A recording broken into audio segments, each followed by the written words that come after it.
What is up, ladies and gentlemen, and welcome back to another 5s and 10s video. And this week, it's time to grab our sonic screwdrivers and let's hop into our doors, because today I'm going to give you guys my favorite Doctor Who episodes. I was holding off on this for some time now, but of course, I think it's about time. You know what? Why the heck not? How about I just give you guys my favorite Doctor Who episodes? Of course, here's the thing. I still have plenty of catch up on with Doctor Who. Of course, might as well do it in time, before the new season comes. So, yeah, I decided just to do my favorite 10th Doctor episodes and my favorite 11th Doctor episodes, because I'm still evaluating the Peter Capaldi era, and maybe I'll do like an add-on video, just do like, my favorite Peter Capaldi era Doctor Who's, so who knows, okay? But anyway, I just want to get this done out of the way, so this is what I'm going to do, is I decided to split this list, so 5 will be my 5 favorite 10th Doctor episodes, and the other 5 will be my 5 favorite 11th Doctor episodes, alright? So you might as well just split and combine that kind of thing. But anyway, might as well do it for you guys tonight, alright? So anyway, I'm going to start off with a few honorable mentions before I dive into the full list. There's 3 actually. One is the Silence in the Library / Force of the Dead episode, because this is a good episode because it introduced me to the character of River Song, and of course I love the whole gimmick of the Vishnu Narada, an alien that essentially feeds on human beings, essentially just strips them down to their bone. It's a scary, dark territory that, man, Doctor Who really just dives right into. And of course, I love the whole gimmick. Oh, watch the shadows. Oh my god, I love that. It was pretty cool. And I also love the fact that the little pseudo melancholy ending that never really say, oh my god, can't believe it ended just like that. But of course, we all knew this wasn't the last of River Song in this series. No. She would keep going back. You know the deal. And the other honorable mention is the Doctor's daughter. I enjoyed this because I always thought of, what would happen if there was a female Doctor? Well, this kind of answered some of those questions, but of course we also have, our prayers answered. Many years later, we have Jodie Whittaker taking up the reins as the Doctor, which I think we're all excited for, because hey, why the heck not? About time, because I always wondered, I always wanted to see like what would happen if if this side quest would take off. Let's see what would the Doctor's daughter do, kind of thing. So it never did, but at least we're gonna get Jodie Whittaker, so that's awesome. But of course, there's also another interesting thing I really liked behind the scenes, is that, this is the same episode where David Tennant met his wife, who played his daughter. So it's kind of a little weird, the Doctor married the Doctor's daughter, and her father was the 5th Doctor. So wrap your whole brain around that. Real fun stuff. But anyway, on to the main event. So first, I'm going to tackle my 10th Doctor episode. So coming in at number 5, hold on a second, let me pull up my list. Coming in at number 5 is The Fires of Pompeii. Oh yeah. In fact, the reason why this sticks to me is because this was one of the first episodes of Doctor Who I ever saw. Believe it or not, I was introduced to the series by a friend of mine many years ago, and I was like, this was the first one that they showed me. I was like, ooh, this is an interesting one, and I was like, well, I was just completely blown away and just awed of around the whole mythology of the character, and the whole, ooh, this is a cool episode. And of course, who would have thunk that? Holy crap! One of the minor characters was played by Peter Capaldi, and who would have thunk that this guy will eventually play the Doctor many years later? It's funny how things come full circle. But hey, it was a really cool, entertaining episode. I love how they twisted history. Oh my god, they arrived in Pompeii. Holy shit! It's literally the eve of the eruption that eventually killed everyone in town. It's kind of a bit of a dark point of history, but it had some hard moments. And of course, man, those dark moments. I really enjoyed this episode. So that this really introduced me to Doctor Who, and I really wanted to see more. All right.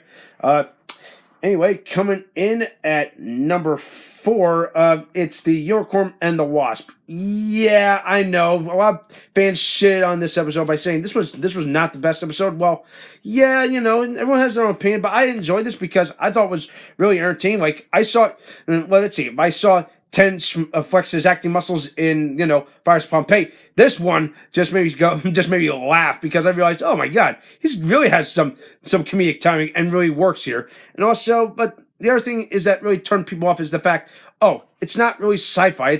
We're diving more into murder mystery.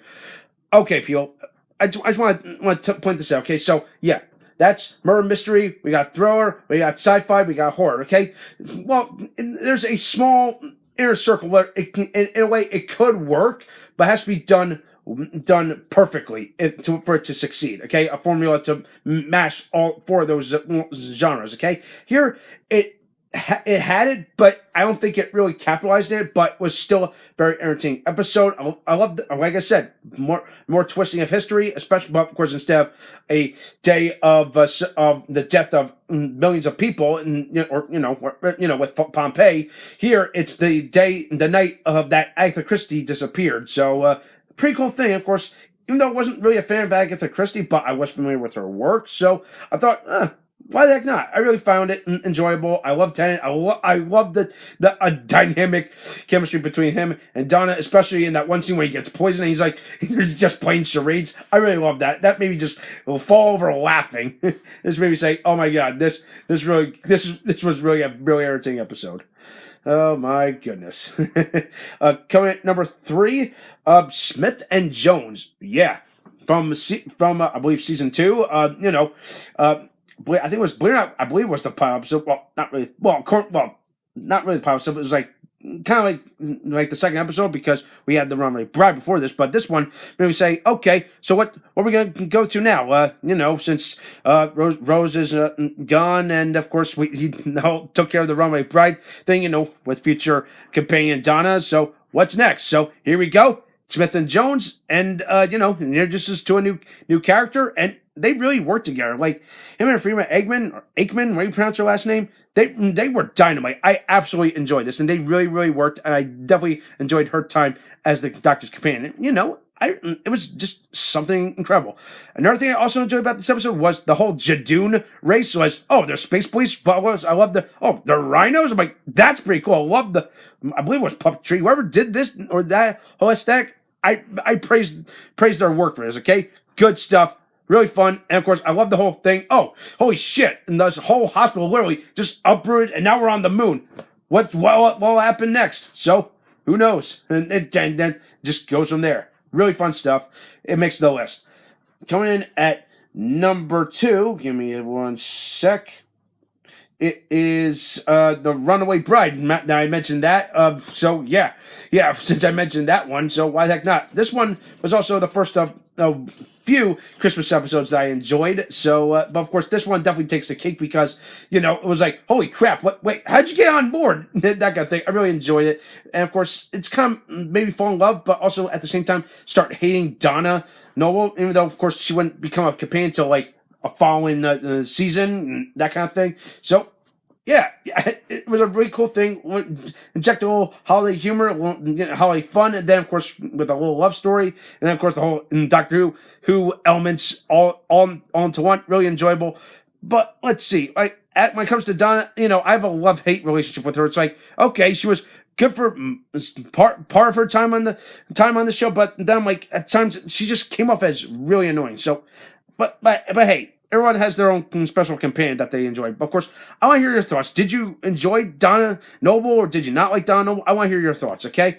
So that does for this one. And my number one, I think it's pretty obvious. It's Blink. Why the heck not? If you're going to think of the 10th Doctor, why not think of this episode? The one that introduced us to the Weeping Angels. And holy crap, they used to give me nightmares. But now looking back at it, I'm like, I love these angels. It's a pretty cool thing. Imagine a whole alien race just full of stone and that, like, hey, the whole aesthetic is don't turn your back on them, good luck kind of thing, that's when they get you. And that was the other cool thing was that the Doctor wasn't the focal point of this episode. It's like he was missing, or he was trying to send a message, to these two virtually unknown characters. And he was telling them about the threat of the angels and what they do. And it just goes from there, and it really, really works. And of course, seriously, those words just really hit home for me.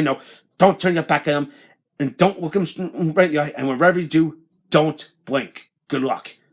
God, that was a horrible Scottish accent. I can't do accents, people. I apologize. All right.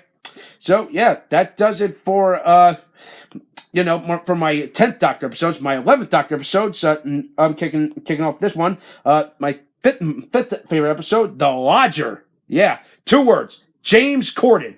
Oh yeah, yeah. Before he was the late show host, he was doing this, and he really worked really well on this episode. And like, you probably heard me and several other fans say it's like him and Smith really worked off each other really perfectly. I love the whole concept of, oh, let's see, oh, he needs a roommate, that kind of thing. It's like, and then of course the whole question is, what's the deal with the upstairs apartment? And you're like, wait, what upstairs apartment? Woo! Real fun stuff. Oh my god! And of course, it's not the only time that James Corden makes an appearance on the show. He will make an appearance, I believe, a season later. Now he's married. He's got a son, that kind of thing. So yeah, that was pretty. So yeah, that one I kind of didn't like because for reasons, but this one I really enjoyed, which was the first dynamic pairing, and I really enjoyed it. Coming at number 4, the 11th Hour. Why the heck not? If you're gonna premiere a new Doctor, especially Matt Smith, this one it definitely makes the list because it just hits home, and of course introduces us to Amy and Rory, and of course the other thing is bow ties are cool, and of course the Doctor's little quirks, fish fingers and custard. It really works, and Matt Smith just hit all home on this pilot episode, and I really enjoyed it. I also love the absolute callback. When he says, "I'm the Doctor," and they're quickly flashing up all the past incarnations of the Doctor, and of course he finally appears, dressed, with his iconic look of the bow tie, and then we eventually get the fest.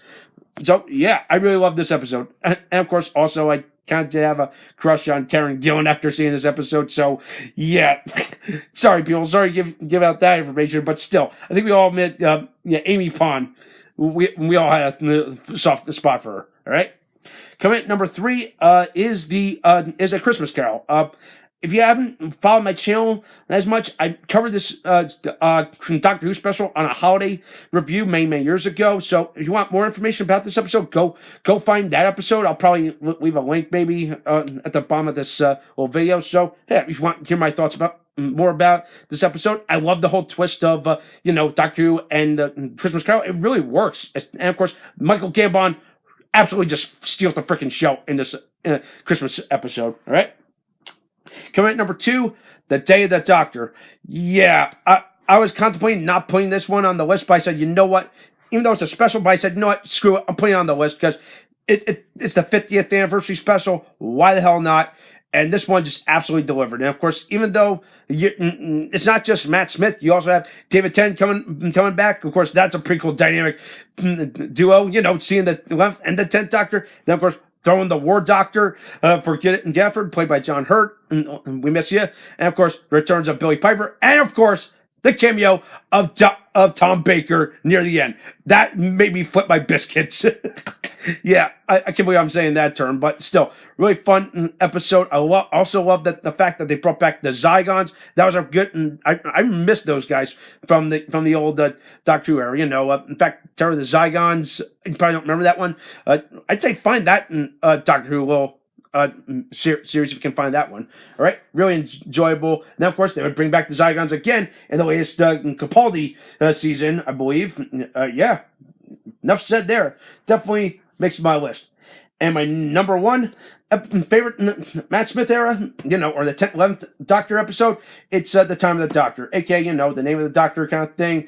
Why the heck not? If you're going to send off Matt Smith, this is the way to do it, and it really works. I also love the big callback to the first Doctor, because with the old age makeup that they applied to him on Translator, that really worked. It just really tugged at your heartstrings and just say, yeah, why the heck not? But then again, I heard some fans kind of hate on this episode. I don't know if that's true, but it's still they'll left us saying, "Oh, good. This was a great way to send off Matt Smith tonight." And then, of course, bring on Peter Capaldi, and then, of course, end up with the biggest cliffhanger is, "Do you know how to fly this thing?" I'm like, "Okay, here we go. Let's see where this is gonna go. Where this is going." So that was it. So yeah, not much else I can say about this episode. So yeah. That's it. So that's it for all my Doctor Who episodes. I will hopefully maybe eventually do an evaluation of the 12th Doctor, maybe. Who knows, okay? So I want to hear your favorite episodes and your thoughts, okay? Thumbs this video, subscribe to my channel, and stay tuned for some more awesome videos.